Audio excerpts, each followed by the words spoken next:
Here comes Jim, he's just swell, you can't tell, he does it for the money. Here comes Jim, tall and trim, put your hands together and welcome him.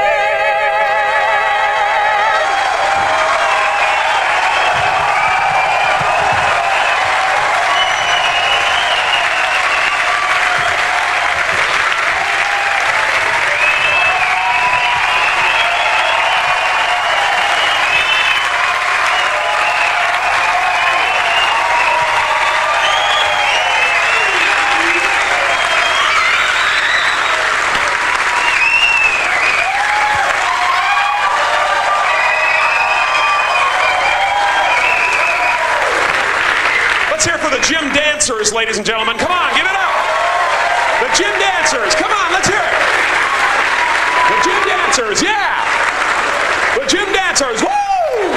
The gym dancers, all right. There they go. Give it to them.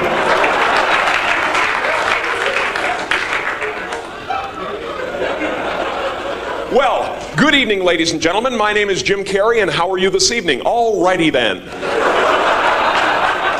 I grew up in Canada.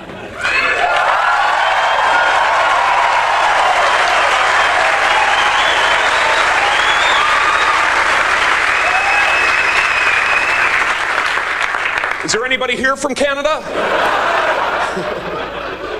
Now, I used to get really upset when I told people where I came from down in Los Angeles because I always got the same response. Canada? Wow. Must have been cold. Now I just go along with them. Yes, Canada. It was a frozen, hostile wasteland. And there was much work to be done if we were to survive the elements. After boring a hole through the ice to find food, my good friend Nantuck and I would build an igloo to protect ourselves from polar bears and flying hockey pucks.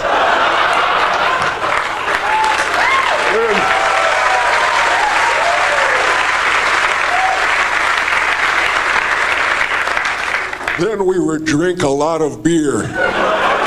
And when Nantuck was ready, he would tell me the story of the great moose who said to the little squirrel, "Hey, Rocky, watch me pull a rabbit out of my hat."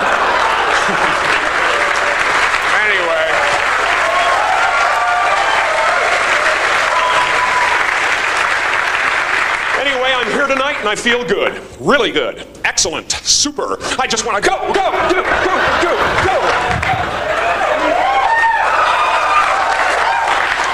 I think those subliminal motivation tapes are starting to make a difference. Yeah, that's right. I listen to motivational tapes.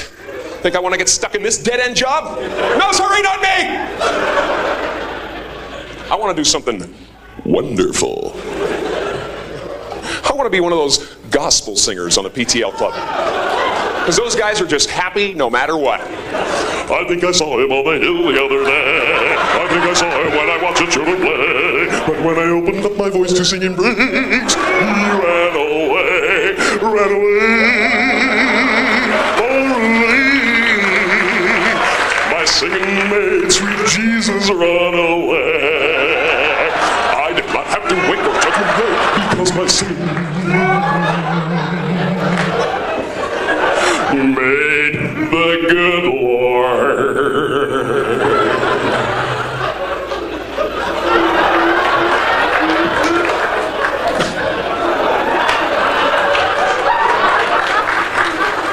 Imagine if you could actually be that happy. That would be powerful, man. People would be tunneling under the street to avoid you. They'd go, oh, man. Is that happy guy still out there? Honey! Looks like I'm gonna be late again. No, it's the happy guy. He's right beside the car. I can't get near it.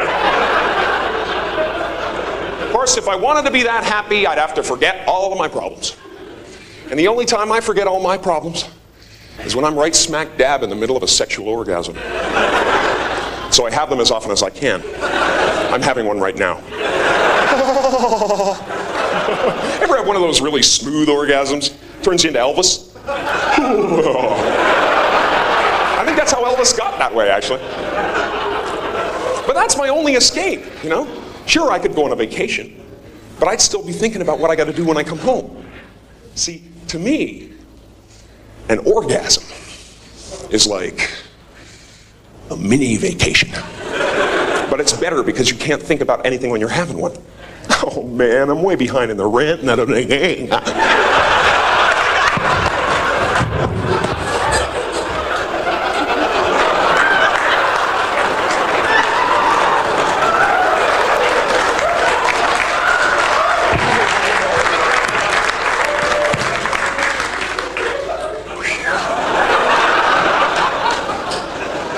The kids need braces. What am I gonna do?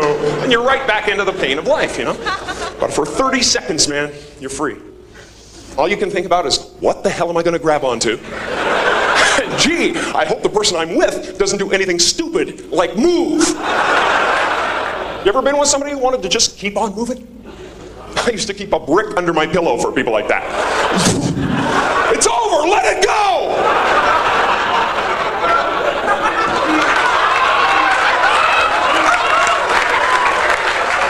We won't go out with her again.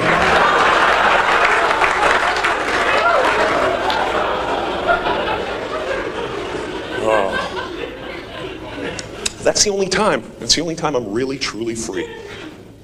The rest of the time, I sit around and I worry about the stupidest things. Just stupid things, ideas. Like, what would you do if you found out your mom and dad went to hell? Wouldn't that just ruin the rest of your life? You'd be walking around, they taught me everything I know. I even look like them. Of course, my mom would drive the devil crazy if she ever went to hell. She'd spend eternity going, something's burning. I can smell it! My mom could always smell something burning, man. I spent half my childhood feeling the walls for hot spots. 9 times out of 10, it was my father. See, like a lot of smokers, his favorite cigarette of the day was that one right after dinner, you know, during his nap. Fun watching him wake up, though. Drop and roll, Dad!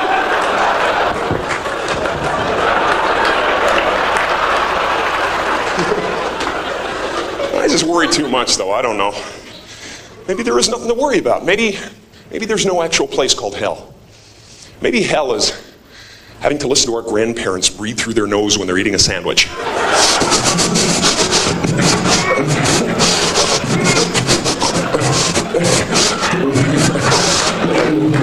Get that humming thing.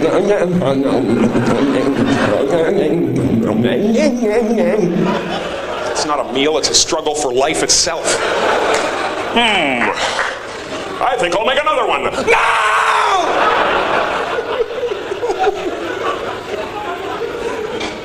We'll be good. Here's a scary concept, though. Getting old.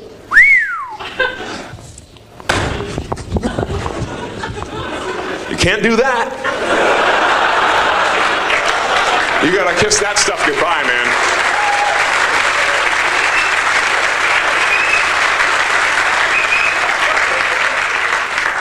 I just want to keep challenging myself, you know. I don't want to become the reminiscing guy. You know, people run into at bars and stuff. Can always tell how boring their life is by how far back they have to reach for glory. You're like,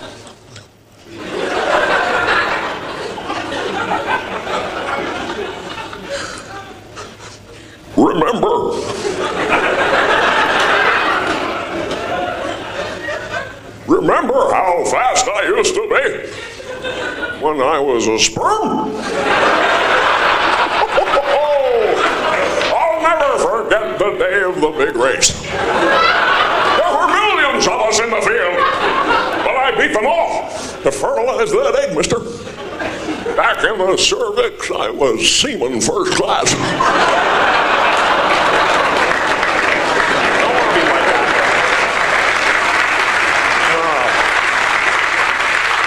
See, for for me, Jimmy Stewart is the kind of guy that I'd love to be.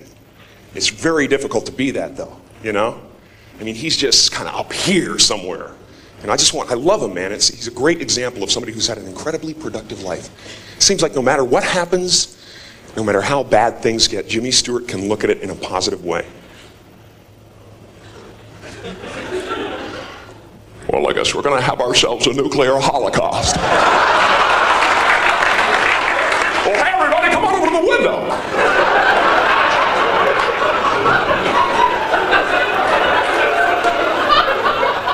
Look at that mushroom cloud. Isn't that beautiful? And the amazing thing to me is that something so magnificent, colorful could just melt your face right off. That's positive energy, you know? You gotta look death right in the face. That's what Jimmy Stewart would do. Hi, Mr. Death, you look like you could use some soup. I want to be like that, man. Maybe I will be. Maybe someday after I'm finished singing the gospel,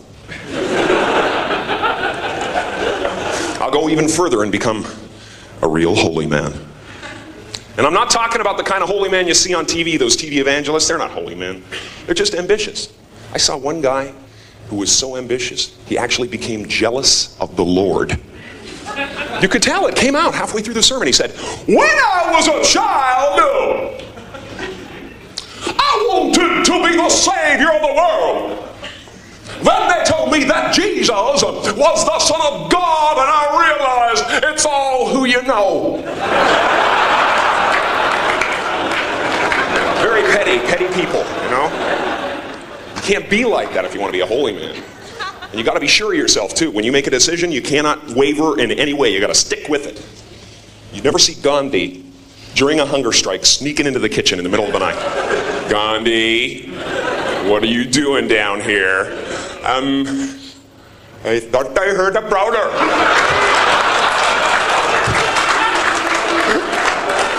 And I was going to hit him over the head with this giant bowl of potato salad. He would never put himself in that position, you know? And you got to control your temper constantly, you know? You cannot fly off the handle at any moment. You got to be right in the center. You know, like Jesus was very composed his whole life. I mean, right up to the end. If that was me, I'd be up there going,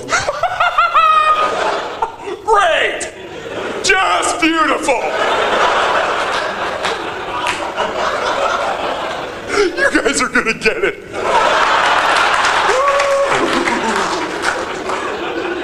Wait till my father hears about it.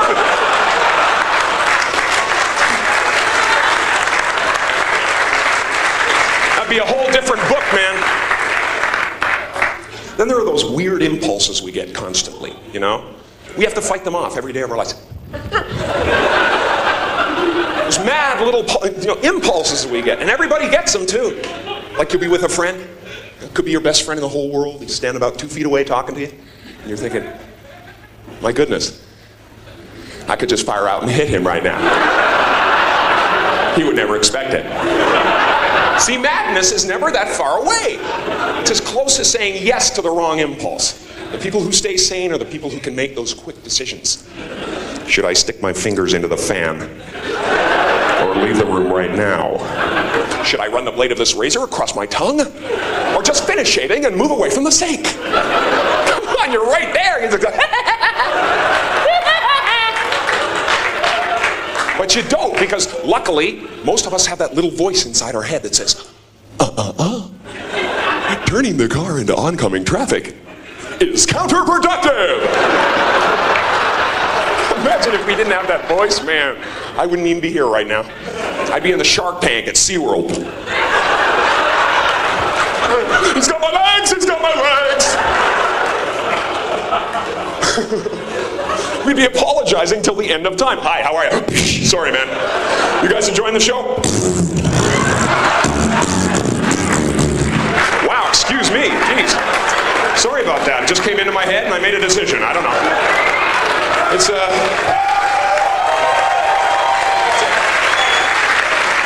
I hate to turn my back on the audience, I really do. I think 9 out of 10 of the worst impulses we get, though, are when we're behind the wheel of a car, you know? That's why I don't think it's a good idea to carry a gun in the glove compartment. Because chances are, if it's there, sooner or later, you're going to use it. Of course, then again, what are you going to do if somebody cuts you off on the freeway? Just let them go?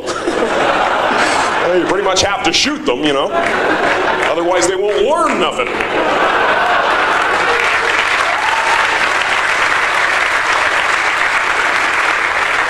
Or, say all of a sudden you have to go on a real killing spree and all you have is a knife. Well, after a couple of people, your arm is aching. You have to switch hands, and you look like a girl. Stop laughing and die, boy! Who needs that kind of aggravation, man? And there are automatic weapons on sale.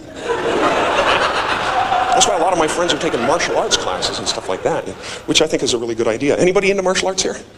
Come on! Right now, baby! Yeah! Just try to penetrate the crowd sense! He's a crustacean! Somebody get some boiling water! I think it's a good idea to know how to defend yourself, though. I really do. I just wish the people who took martial arts would master the technique before they go around showing it off.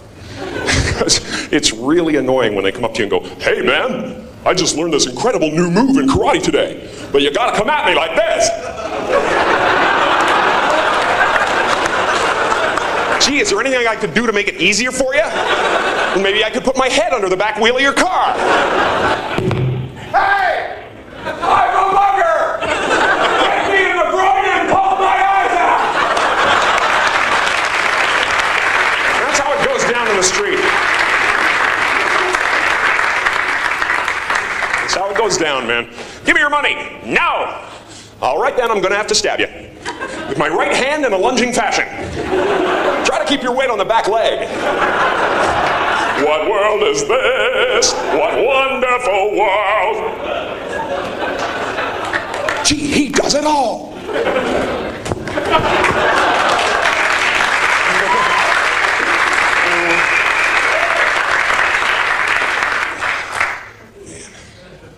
Of course, I don't think we'd need any of this stuff if we could just communicate to each other. Of course, if you wanted to do that, you'd have to find some kind of language that everyone understood. Myself, I think that's music. I happen to love it. Tell me, how am I supposed to live without you? Baby, I've been loving you so long.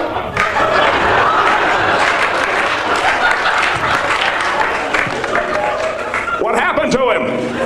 I don't know. He tried to sing like Michael Bolton and something just popped in his head. That guy tries really hard, doesn't he? No, he puts a lot into a song. Come on. He is 99% effort, that man. Certain morning sun, God, I hate to go to one of his concerts. By the end of it, he'd have a big bubble on his head. They want an encore. Cut me! I love the way he sings. I'm just afraid for him, that's all. And we should open up the parameters of the music we listen to. You know, it really bothers me that the people in this country don't know about the incredible pop music coming out of the Middle East right now. I'd like to be the one to bring it to the West. Come on, clap your hands, I'll do one last song.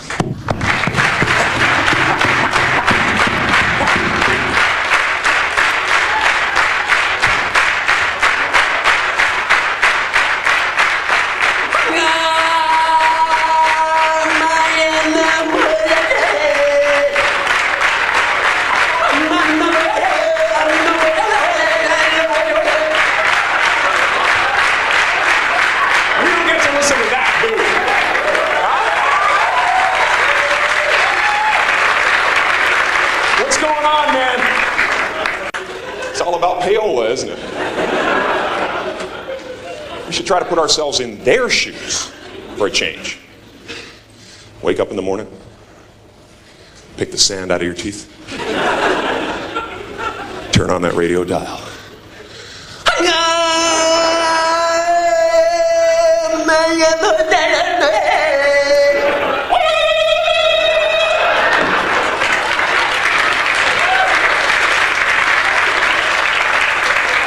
That was Honey Bob by Kool Abdul.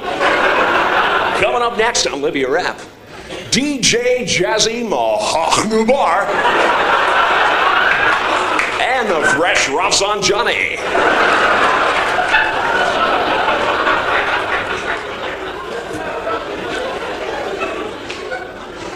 But first, a word from our hostage.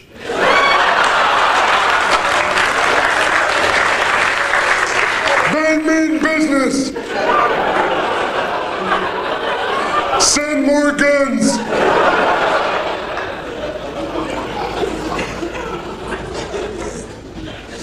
Communication. Hardest thing in the world. You know, I can look at you guys, I can communicate to you all night, but one-on-one, I'm terrible. There's certain things about communicating that really bother me. You know? Like whenever I meet somebody new, I say, "Hi, how are you?" Most of the time when people hear that, they'll say something like, "Good, and yourself?" Or "Fine, thank you very much." But sometimes they like to surprise you. "I've got no dream, man. I'm all dead inside." I'm sorry, wrong answer, but thank you for playing. Man, if I'm worried about something, I don't even want to leave my house anymore. Because I know there's 5 people waiting out there somewhere just to ask me that question. "Hey, Jim, how are you?" And I go, "Really good.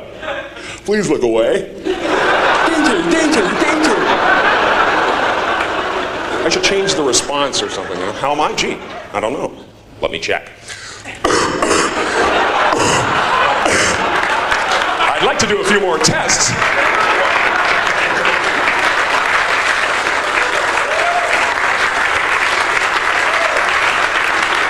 Thank you. The weird thing is, though, we've gotten so used to hearing this, "Hi, how are you?" that if somebody doesn't say it, we answer it anyway. "Hi, Bob. Good, and you?" Then the conversation goes nowhere because all you can hear is that voice in your head going, He thinks you're an idiot. He's gonna tell everyone. Kill him. Kill him. And you have to make one of those decisions again, you know?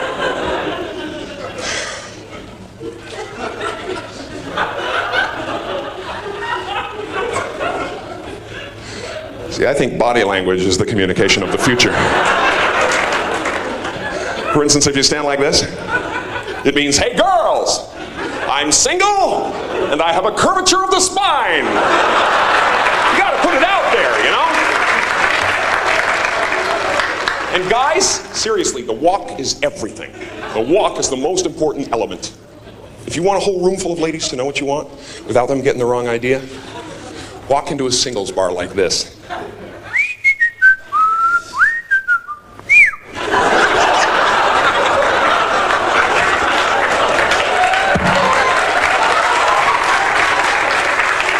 See, this puts out a definite message, you know?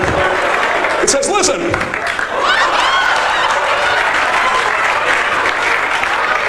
I could care less, but my crotch would like to buy you a beer." You gotta do something like that, you know? Hey.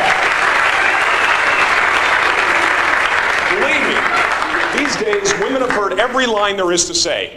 Guys, you gotta get in there with something visual and distract them. "Hey, baby.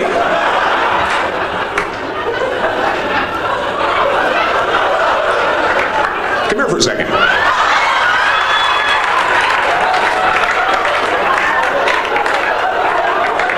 Yeah, you, come on over here.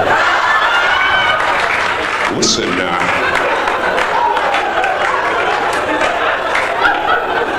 listen, do you find it unusually windy today?"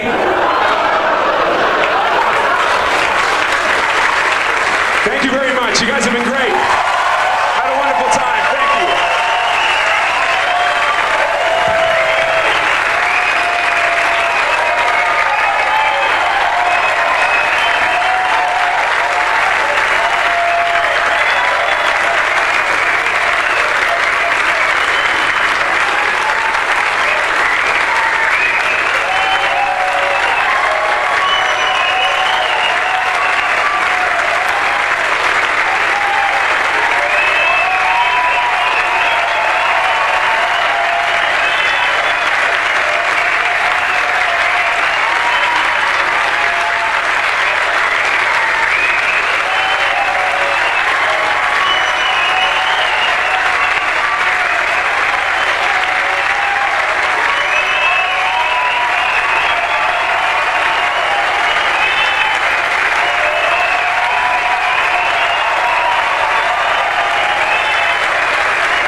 Here comes Jim, he's just swell. You can tell he does it for the money. Here comes Jim, tall and trim. Put your hands together and welcome him.